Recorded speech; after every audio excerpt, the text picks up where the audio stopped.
두 절 한 목소리로 같이 읽도록 하겠습니다. 16, 17절입니다.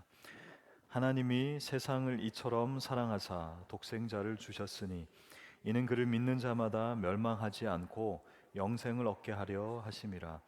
하나님이 그 아들을 세상에 보내신 것은 세상을 심판하려 하심이 아니요 그로 말미암아 세상이 구원을 받게 하려 하심이라. 아멘. 네, 자리에 앉으십니다.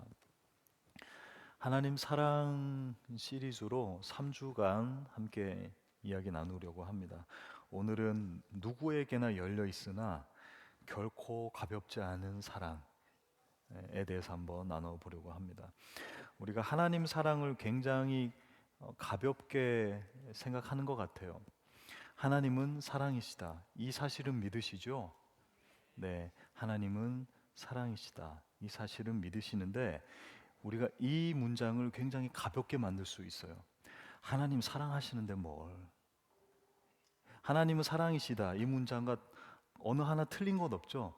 아야, 하나님 사랑하시는데 뭐. 어떤가요? 뉘앙스가 달라졌죠. 같은 내용이지만 굉장히 다른 내용입니다. 하나님은 사랑이시다라는 진리의 선포, 물론 맞는데, 하나님 사랑인데 뭘? 이건 뭐예요? 하나님의 사랑을 너무나도 가볍게 여기는 우리의 어떠함입니다. 때로는 방종까지도 생각할 수 있겠죠. 사랑이 아니라 방종이다. 아유, 하나님 사랑하는데 뭐 이 정도 괜찮지 뭐. 하나님은 사랑이신데 뭐 우리를 용서하는데 뭐. 어쩌면 우리는 이 하나님 사랑을 너무나도 가볍게 하나님 사랑인데 뭐 하나님 우리를 사랑하시니 괜찮아 이렇게 이해하고 넘어가는 것 같습니다. 우리는 하나님 사랑을 특별히 지금 시대는요 이 하나님 사랑을 문화로 이해하더라고요. 무슨 말이냐? 문화가 이렇다 하면 그것이 하나님 사랑이더라는 거예요. 예를 들어 보겠습니다. 만일 음식이 풍족하지 못한 지역에서 가장 사랑으로 느껴지는 행위가 무엇일까요, 여러분? 당연히 배불리 먹는 게 사랑으로 느껴질 것입니다. 그닥 많은 말을 하지 않더라도 나에게 충분한 음식을 주고 배불리 먹게 한다면 그것은 사랑으로 느껴질 것입니다. 만일 감각적이고 열정적인 라틴 아메리카에서의 사랑은 어떤 의미일까요? 굉장히 로맨틱한 사랑으로 생각을 할 수가 있을 것 같아요. 로맨틱한 감성, 문화와 지역에 따라서 하나님 사랑이 달리 해석되더라는 것입니다. 때로는 요즘에 그 하나님의 사랑이 민주화돼요. 무슨 말인지 아세요? 하나님의 사랑 혹은 진리 되신 그 하나님의 그 온전하신 사랑이 사람들의 다수결로 인해서 정해지더라는 것입니다. 예를 들면 지금 우리가 살아가고 있는 이곳 캐나다에서 자주 일어나는 일 아니겠어요? 그죠? 성에 대한 이야기, 남자와 여자에 대한 이야기, 혹은 교육에 대한 부분들이 그런 거예요. 우리는 이게 맞는 거야. 약자를 보호해야 되기 때문에 하나님 사랑을 언급하면 안 돼. 우리는 이렇게 정했어. 절반 이상이 그렇게 생각해. 하나님의 사랑이 민주화가 되기도 합니다. 다수결로 결정되는 거죠. 근데 우리가 믿는 하나님의 사랑은 어떠한 사랑입니까, 여러분? 여러분이 하나님 사랑이라고 할 때 느껴지는 감성, 감정, 기분은 무엇입니까, 여러분? 여러분이 지금 느끼는 그 하나님 사랑에 대한 정의와 생각 혹은 느낌들은 여러분이 속해 있는 문화에서 만들어진 것입니다. 여러분이 살아온 배경에서, 여러분이 지금 살고 있는 이곳에서, 혹은 내가 관계하고 있는, 혹은 내 성향에 따라서 우리는 하나님 사랑을 결정하고 규정하더라는 것입니다. 근데 우리는 하나님 사랑을 어디서 근거해야 합니까, 여러분? 당연히 성경에서 무엇라 하고 있는지, 성경에서는 하나님 사랑을 무엇이라고 하고 있는지를 우리는 그거를 집중해서 봐야 한다는 것입니다. 여러분 누구나 한 번쯤 읽어본 게리 체프만의 책 사랑의 5가지 언어 읽어보셨죠? 네, 사랑을 표현하는 부분에 있어서 각자마다 받는 방식, 주는 방식이 약 5가지로 정의가 되는데 인정하는 말, 또 함께하는 시간, 선물, 헌신 혹은 스킨십, 이 다섯 가지입니다. 내가 주로 사랑이라 느끼는 언어가 제각각입니다. 여러분의 언어는 무엇입니까? 여러분의 언어는 뭐죠? 여기서 여러분 최고가 뭘까요? 최고가 무엇입니까? 1번, 2번, 3번, 4번, 5번 다 제각각입니다. 그죠? 근데 여러분 생각해 보세요. 1부터 5까지 다 해야 최고의 사랑 아닙니까?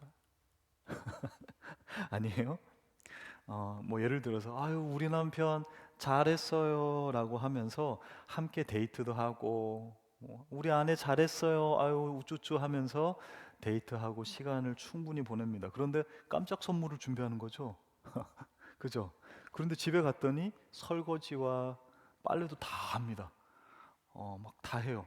막 발도 닦아줘요. 그죠? 그리고 안아주고 토닥토닥 해주고 이게 바로 베스트죠, 여러분. 1번만 고르실 거예요? 혹은 3번만 선물만 받으실 거예요? 아니 나이 들면 그게 편해라고 하실지 모르겠지만 진짜 완전한 사랑은 1번부터 5가지가 다 있는 사랑입니다. 마찬가지입니다. 사랑은 총체적인 것입니다, 여러분. 내가 느끼는 사랑의 언어가 이 5가지이긴 하지만 성경에서 이야기하는 모든 하나님의 사랑이 총체적이어야 한다는 것입니다. 우리가 이 3주 동안에 이 총체적인 하나님의 사랑에 대해서 얘기하려 합니다. 특별히 D.A. 칼슨이라는 신약학자가 하나님 사랑에 대해서 5가지로 정의한 것이 있습니다. 첫 번째는 피조물을 향한 섭리적 사랑이고요. 두 번째는 타락한 세상을 향한 구원론적 사랑입니다. 뭐 3, 4, 5번이 있는데 오늘은 이 1번과 2번에 대해서 한번 얘기해 보려 합니다. 피조물을 향한 섭리적 사랑, 타락한 세상을 향한 구원론적 사랑입니다. 먼저 모든 피조물을 향한 섭리적인 사랑에 대해서 한번 얘기 나눠 볼게요. 여러분 뉴스를 보면 기분 좋은 소식을 자주 보세요? 아니면 기분 나쁜 소식을 자주 들으세요? 사실 저는 뉴스가 앞에 이게 생략이 돼 있죠. 가로로. 뭐요? bad news입니다. 그죠? good news 아니라 bad news입니다. 뭐 오늘 이러한 사망 사건이 사고가 벌어졌습니다. 모든 뉴스는 사실상 나쁜 소식만 전해집니다. 우리는 그거 보면서 야, 이거 이 세상 갈수록 험해지고 힘들어지는구나라고 생각을 할 수 있는데 여러분 생각을 바꾸고 방향을 한번 바꿔서 생각해 보세요. 우리의 이기심과 부패와 사람의 이 엉성함 때문에 세상은 더 훨씬 망가져야 되지 않을까요? 그러니까 무슨 말이냐면 우리의 어떠함과 완악함보다 세상은 훨씬 아름답다라는 거예요. 인간의 극악한 악독함, 부패함, 또 완악함을 생각한다면 아니 더 안 좋아지고 더 절망스러워야 되는데 이 세상이 생각보다 살만하더라는 것입니다. 어, 안전한 시스템이 있고요. 또 서로를 구제해 주려는 그런 놀라운 것도 있어요.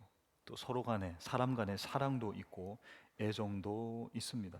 그런데 세상 사람들은 이것을 인간의 정의라 그러고 인간의 진화된 고등 동물이기에 가질 수 있는 그것이다라고 합니다. 그런데 성경에서는 결코 그렇게 생각하지 않습니다. 세상 사람들도요, 아름다운 작곡을 할 수 있죠. 세상 사람들도 기발한 것을 발명하여서 우리의 생명을 더 연장시킬 수도 있고요. 의학을 발전시켜서 우리의 건강을 더 장수하게 할 수도 있습니다.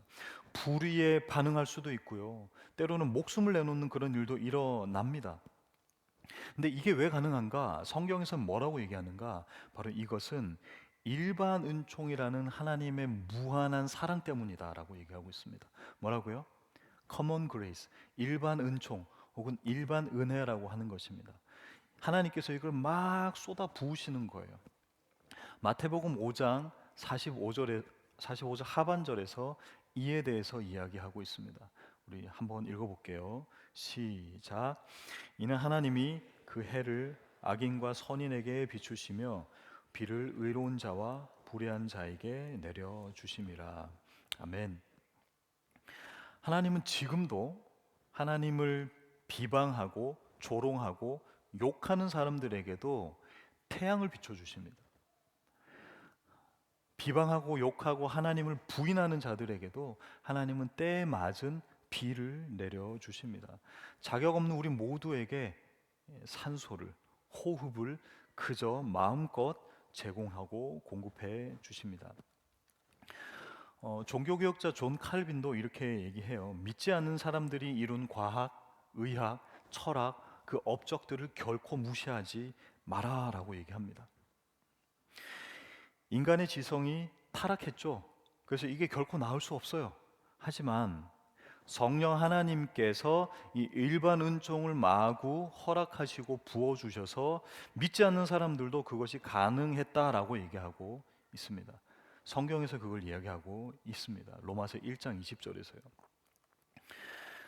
기독교에는요, 세상은 더럽고 악하고 교회는 거룩하다, 구분지어서 나누어서 살아가는 사람들이 결코 아닙니다.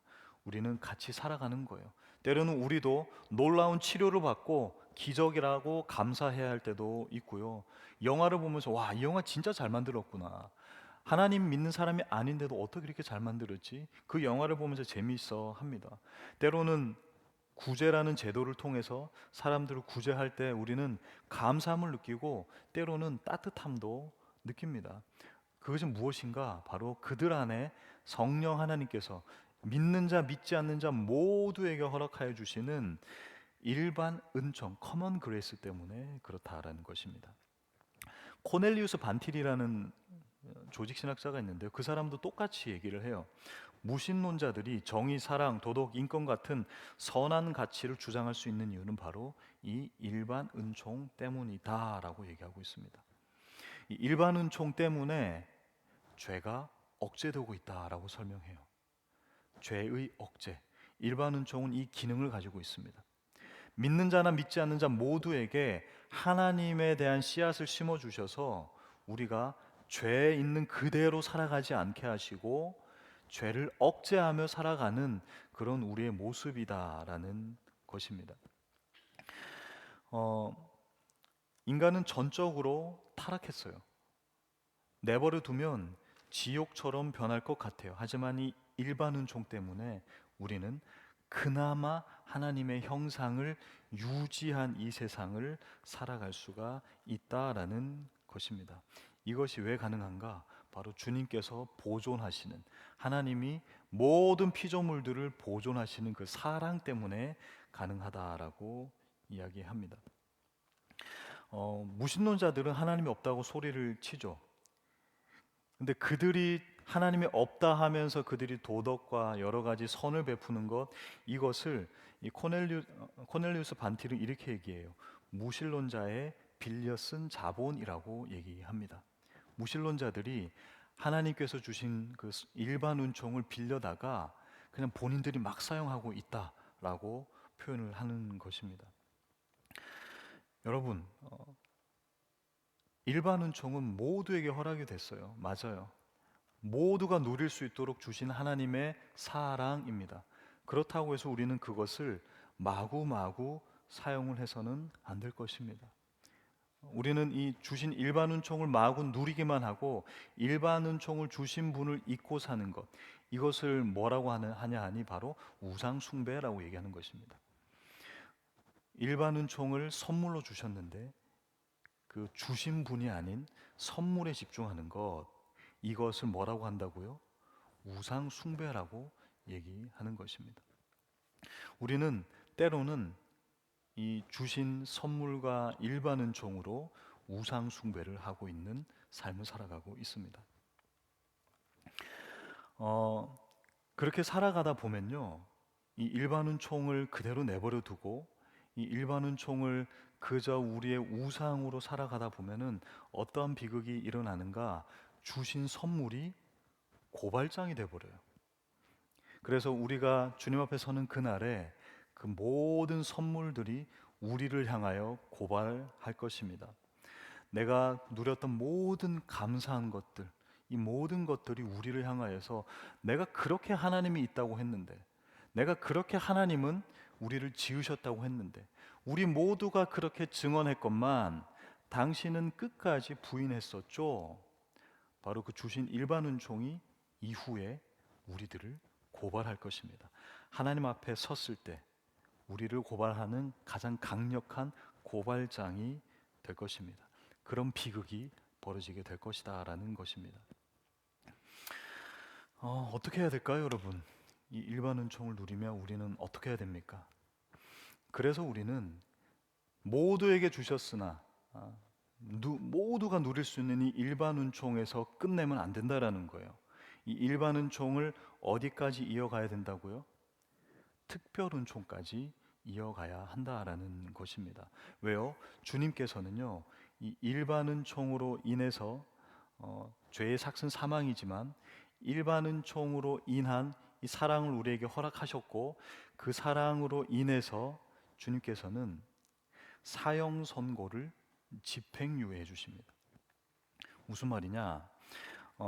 주님께서 심판을 유예하시고 심판의 시계를 멈춰 주신다는 것입니다. 그래서 우리에게 주신 그 모든 것들을 통해서 하나님을 고백하도록 만든다라고 이야기하고 있습니다. 그래서 우리가 해야 될 것, 이 일반 은총을 누리면서 우리가 해야 될 것, 하나님이 계심을 인정해야 한다는 것입니다. 하나님이 계심을 인정하는 것입니다. 로마서 2장 4절인데요. 혹 내가 하나님의 인자하심이 너를 인도하여 회개하게 하심을 알지 못하여 그의 인자하심과 용납하심과 길이 참으심이 풍성함을 멸시하느냐. 여러분, 회개는요, 회개는 단순히 우리의 죄책감을 느끼는 감정이 억지로 짓눌려지는 것이 아닙니다. 후회도 아니에요. 바울은 하나님의 인자하심이 회개다라고 이 로마서 2장 4절에서 이야기하고 있는 것입니다. 우리가 매일 누리는 이 일상의 기쁨, 아름다운 노을이고요.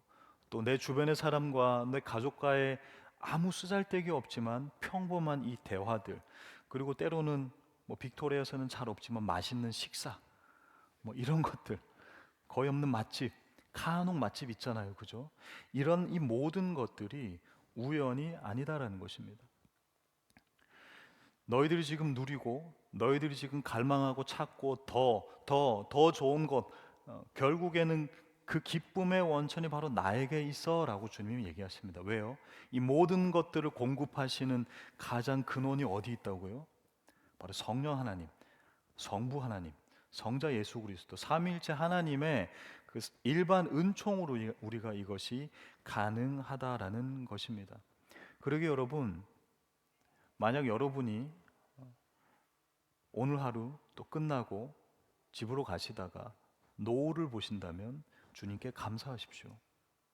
여러분, 만약에 여러분의 집에 들어갈 때 신발을 벗을 수 있고 벗고 집에 들어가서 샤워를 할 수 있다면 그러면 그때 주님께 감사하십시오. 그리고 그 주님을 우리가 깨달았다라고 할 수 있는 이 고백을 할 수 있다는 것에 감사하셨으면 좋겠어요. 이 일반 은총은 모두에게 열려 있어요. 누구나 알 수 있습니다. 모두가 알 수 있어요. 그러니 그 열린 초대장에 온전하게 화답하시는 저와 여러분 다 되시기를 주님의 이름으로 축원드립니다. 두 번째, 타락한 세상을 향한 구원론적 사랑입니다. 제가 아까 말씀드렸죠. 일반 은총을 느끼셨다면 또 누리고 계시다면 이거를 감사함으로 고백하신다면 여기서 끝나면 안 된다니까요. 지금 이 일반 은총으로 끝나서는 안 돼요. 이거는 모두가 누리는 은혜이자 사랑입니다. 창조주 하나님의 섭리하시는 사랑이에요. 그리고 주님은 그 심판을 유예하고 계십니다. 사형 선고를 언도하셨지만 그것을 집행 유예하고 계십니다. 심판을 아직 끝내지 않으셨어요. 왜 그럴까요? 바로 이 타락한 세상을 향한 구원의 사랑, 이것을 주님이 더 베푸시려고 그러고 계시는 거예요. 연기하시고 심판을 중지하고 계시다라는 것입니다. 오늘 본문의 이 16절, 17절이 바로 우리가 잘 알고 있는 그 구원의 사랑, 복음을 굉장히 짧게 복음이 이게 전부는 아니에요. 하지만 복음에 대해서 굉장히 함축적으로 해놓은 구절이죠. 오늘 보면 다시 한번 더 읽어볼까요? 16절, 17절입니다. 한 목소리로 읽겠습니다. 시작. 하나님이 세상을 이처럼 사랑하사 독생자를 주셨으니 이는 그를 믿는 자마다 멸망하지 않고 영생을 얻게 하려 하심이라. 하나님이 그 아들을 세상에 보내신 것은 세상을 심판하려 하심이 아니요 그로 말미암아 세상이 구원을 받게 하려 하심이라. 주님께서는 이 일반 은총뿐만 아니라 이 구원의 은총, 특별 은총을 위해서 지금도 열심히 일하고 계십니다. 오늘 본문 여러분 다 이해하시죠? 다 받아들이셨죠? 네. 너무 많이 들어서 뻔해서 그래서 오히려 문제일 정도로 이 본문은 너무나도 유명합니다. 하지만 이 본문을 좀 자세히 들여다보기 전에 우리가 이 본문의 맥락을 좀 한번 봤으면 좋겠어요. 무슨 말이냐 하니 이 본문은 누구에게 하신 예수님의 말씀인지 아세요? 예수님이 누구에게 하신 말씀일까요? 요한복음 3장 했을 때 굉장히 유명한 장이죠. 이 요한복음 3장은 바로 유대인 사내들인 공의회 회원인 니고데모에게 하신 이야기입니다. 니고데모에게 이 말씀을 했다는 점을 우리는 주목을 해야 합니다. 니고데모가 한밤중에 예수님을 찾아가죠. 그죠? 그리고 이렇게 묻습니다. 아니 거듭남이 뭡니까? 영생이 뭡니까? 라고 얘기합니다. 못 알아들어요. 다시 태어나야 된다라고 예수님이 설명해 주십니다. 못 알아들었어요. 무슨 말인지 전혀 몰라요. 그리고 나서 오늘 본문이 등장한 것입니다. 그러니 여러분, 우리는 이 본문을 너무 잘 알고 있죠. 복음의 온전한 정수라고 알고 있습니다. 복음의 함축적인 내용이라고 알고 있어요. 그런데 니고데모는 이 이야기를 전혀 이해하지 못했다라는 것입니다, 여러분. 이거는 뭐 지능과 이성의 문제가 결코 아닙니다, 여러분. 이거는 뭐의 문제냐 하니 바로 패러다임의 문제였어요. 니고데모는 그가 살고 있던 배경 속에서 금방 예수님이 하신 이 말씀을 결코 이해하지 못했을 거예요. 세 가지 이유를 들어보겠습니다. 첫 번째, 세상을 사랑하신다는 거에 대해서 충격을 받으셨을 거예요. 세상을 사랑하신다? 아니 어떻게 세상을 사랑하실 수가 있지? 이렇게 생각할 겁니다. 왜요? 그때 당시 언약 백성이었던 유대인들에게 세상은 어떤 존재였을까요? 그러니까 유대인들은 어떠한 사상을 가지고 있죠? 선민 사상을 가지고 있죠. 그러면은 유대인들은 본인이 아닌 다른 사람 누구? 세상은 뭐예요? 소멸되는 존재입니다. 파괴되는 존재이고요. 우리 말고 얘네들은 중요하지 않아까지라고 이렇게 생각합니다. 얘네들은 정말 무대뽀예요. 제가 이스라엘에 그 성지 세미나를 간 적이 있습니다. 갔더니 여리고 지역을 갔거든요. 여리고는 지금은 그 팔레스타인 지역입니다. 그래서 아랍인들이 살고 있어요. 그 호텔에 갔는데 굉장히 친절해요. 갈릴리 지역으로 갔습니다. 그 갈릴리 지역은 정통 유대인 지역입니다. 거기 호텔에 갔더니 제가 돈 내고 투숙했는데도 마치 저를 거지 취급하더라고요. 거의 그 정도였습니다. 아침 조식 먹으러 갔는데 막 뭐라 하고 막 눈치 주고 공항에서는요 갑자기 저는 아니었는데 어떤 한 같이 간 친구 목사님은 막 와보래요. 당신 와봐 이래요. 갔어요. 혹시나 해서 저도 그냥 같이 갔거든요. 그랬더니 가서 야, 무슨 문제가 있냐 했더니 그냥 가 이러는 거예요. 정말 유대인들은 정말 자기중심적입니다. 제가 유대인들을 뭐라 하는 게 아니라 이런 선민 사상이 깔려 있기 때문에 우리 말고 다른 민족들은 다 별로야. 우리 말고 쟤네들은 다 구원받지 못하는 존재야. 이것이 깔려 있다라는 것입니다. 그래서 조금 과격하게 얘기해서 유대인들이 아닌 혈통적 유대인이 아닌 다른 모든 사람들은 지옥 땔감으로 여겼습니다, 여러분. 다른 사람들은 그 지옥을 뜨끈뜨끈하게 해줄 땔감이자 지옥의 원재료로 생각했다라는 것입니다. 그런 유대인에게 예수님께서 하나님이 세상을 하나님이 세상을 이처럼 사랑했다라고 얘기하는 거예요. 그러니 결코 이 본문을 이해할 수가 없었을 것입니다. 두 번째 이유, 독생자를 주셨다는 충격입니다. 이건 뭐냐? 바로 자신들이 생각하는 메시아 관념이 파괴된 것입니다. 본인들은 로마 제국을 무찌르고 완벽한 유대인의 나라, 강력한 정복자 메시아를 원했었습니다. 그런데 예수님은 오늘 본문 바로 직전에 뭐라고 얘기하냐니까 인자도 들려야 하리라. 민수기에 보면은 광야에서 뱀이 들려야 한다. 그리고 그 뱀을 본 사람들은 산다라는 그런 내용이 있죠. 그것처럼 나도 십자가에 못 박혀 죽어야 한다.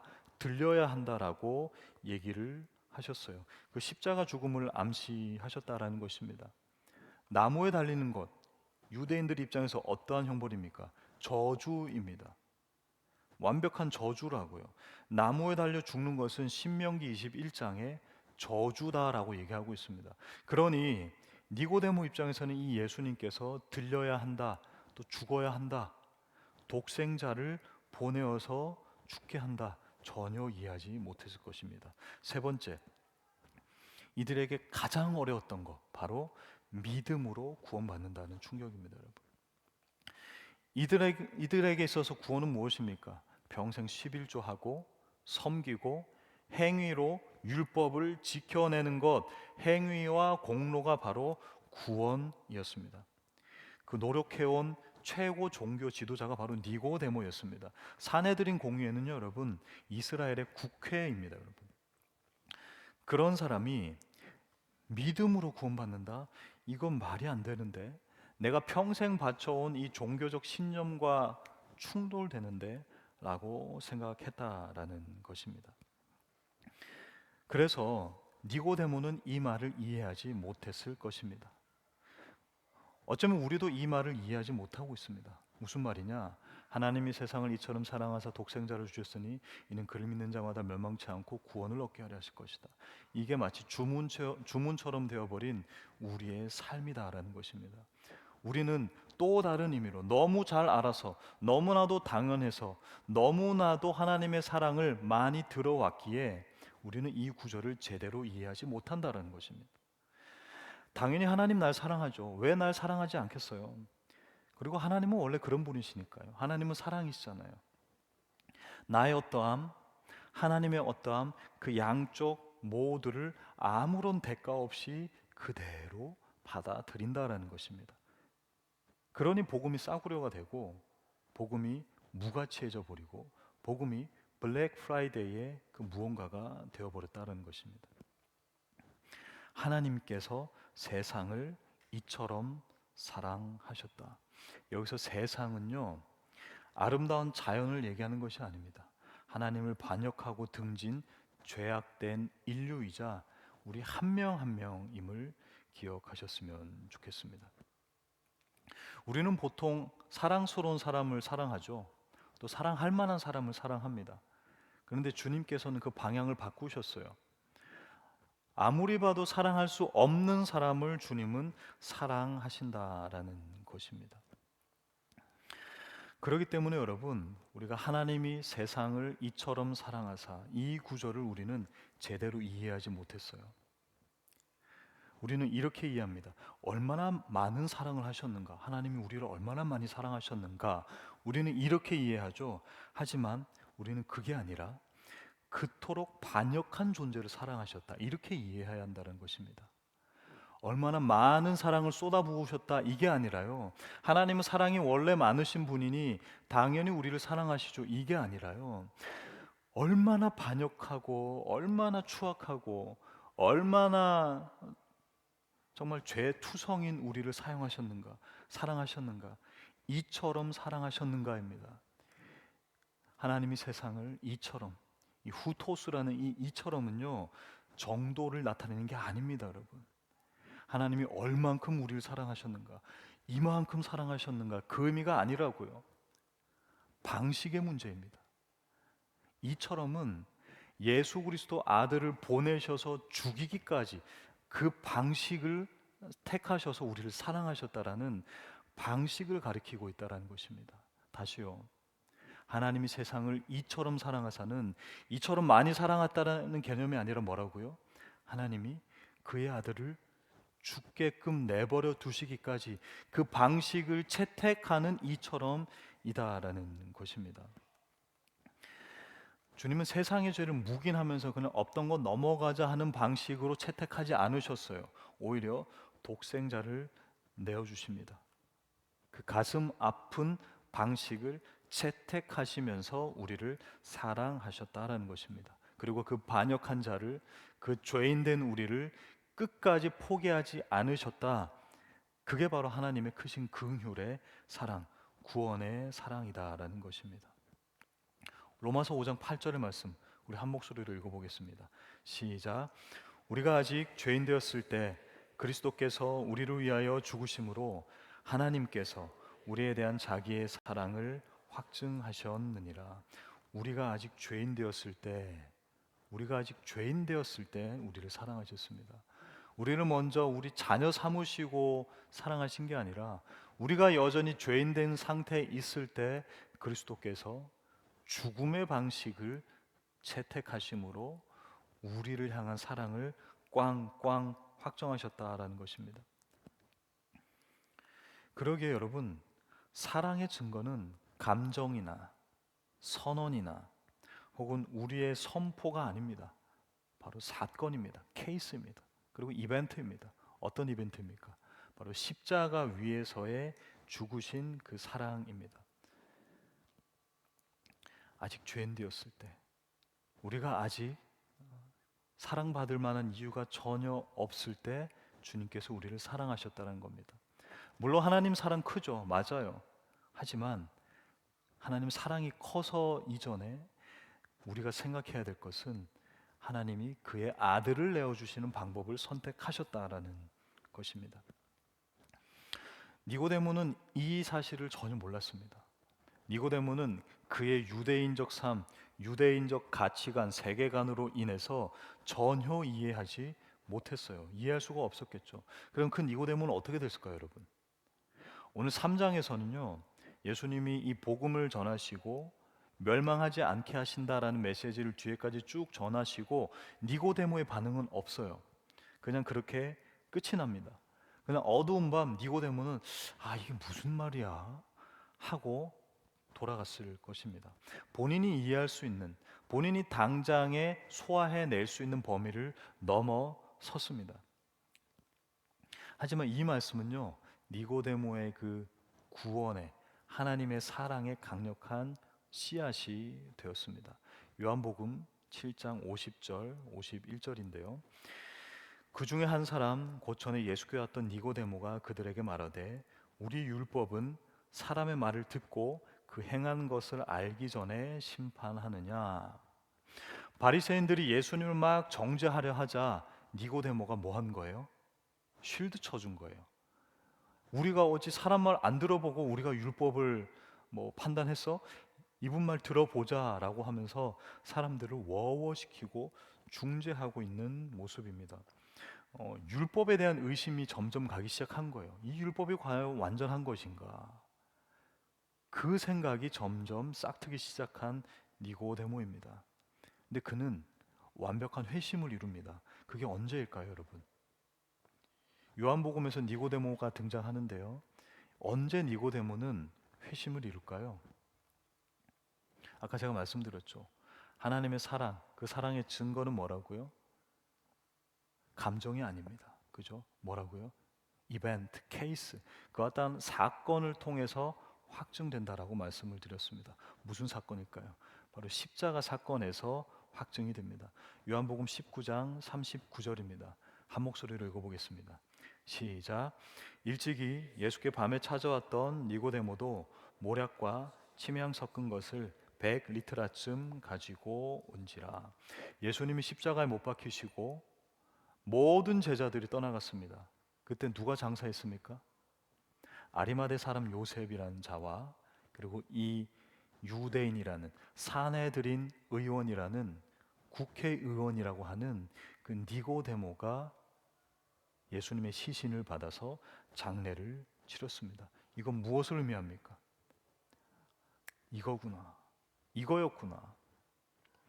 그 사랑이 바로 죽으심을 통해 완성이 됐구나. 내가 지금껏 일반 은총적 사랑만 누리고 있었구나. 감사하지. 그런데 나는 그것을 깨닫지 못하고 율법에만 천착하여 있었구나. 그런데 진짜 예수 그리스도의 죽으심이 진짜 하나님 사랑이구나. 그것을 십자가 사건을 통해서 완벽하게 깨달았다라는 것입니다. 그러게 여러분, 사랑은 감정이나 선포가 아닙니다. 그리고 우리가 누리는 것에 대한 감사의 표현도 조금은 모자랍니다. 십자가 사건이라는 그 구원적인 하나님 사랑까지 완성되는 것, 그것으로 이어지는 것이 진짜 하나님 사랑의 완성임을 기억하셨으면 좋겠습니다. 말씀을 맺겠습니다. 오늘 두 가지 하나님 사랑에 대해서 이야기 나눠봤어요. 첫 번째 뭐였습니까? 피조물을 향한 섭리적인 사랑, 일반 은총적 사랑입니다. 그리고 또 하나는요, 타락한 세상을 향한 구원론적 사랑입니다. 타락한 우리를 이처럼 사랑하셔서 이처럼 사랑하신 그 방법은 십자가의 사건이다라는 것입니다. 어찌 보면 성도들뿐만 아니라 세상 사람들도 하나님의 사랑에 대해서 그냥 보편적 사랑이지라고 그냥 흘려버립니다. 사람들은 하나님이 모두에게 햇빛을 주시고 일반 은총이죠. 세상을 이처럼 사랑하시는 구원론적 사랑, 이 말을 들을 때 하나님 내가 마음대로 살아도 되는구나, 다 용납해 주시는 마음씨 좋은 할아버지 아저씨 같은 분이지라고 치부해 버립니다. 근데 이거는 여러분 감상주의입니다. 결코 복음은, 하나님의 사랑은 이런 것이 아닙니다.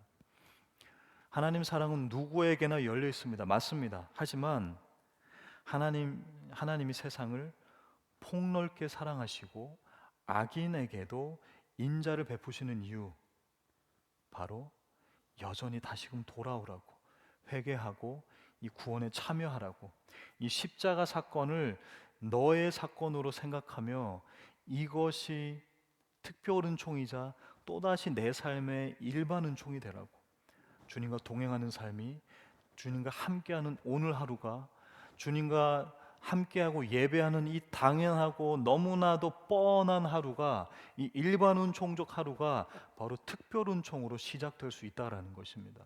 여러분, 이 예배를 그냥 들으시고 계십니까? 물론 그냥 들으신 분은 한 분도 안 계신 줄 믿습니다. 하지만 우리가 이 예배를 드릴 때마다 항상 십자가를 떠올려야 합니다. 우리가 이 자리에 앉아 있을 수 있는 것은 그 십자가 사건으로 인함입니다. 주님께서 타락한 우리들, 죄인 같은 우리들을 대신하여서 아들을 내버려 죽게 하신 그 사랑의 방법, 그 십자가 사건을 통해서 우리가 이 자리에 앉아 있다는 사실을 꼭 기억하셨으면 좋겠습니다. 모든 피조물에게 베푸시는 그 일반 은총, 그 섭리의 사랑이 넓이라고 생각한다면요, 타락한 세상을 향한, 우리를 향한 그 구원의 사랑은 깊이입니다. 우리가 매일매일 살아가시면서 하나님의 넓이를 체험하셨으면 좋겠어요. 오늘 돌아가시면서 별도 보시고 또 살짝 져가는 노을도 보십시오. 그걸 보시며 하나님을 찬양하십시오. 하나님 감사합니다 고백하십시오. 그리고 그 고백으로 끝나지 마시고 다시 한 번 더 그 십자가 사랑에, 그 구원의 사랑에 감사합니다, 그 깊은 사랑에 감사합니다 고백하시는 이 두 일반 은총의 사랑, 특별 은총의 사랑을 모두 누리시는, 또 느끼시는 저와 여러분 다 되시기를 주님의 이름으로 축원드립니다. 우리 함께 이 찬양 드리겠습니다.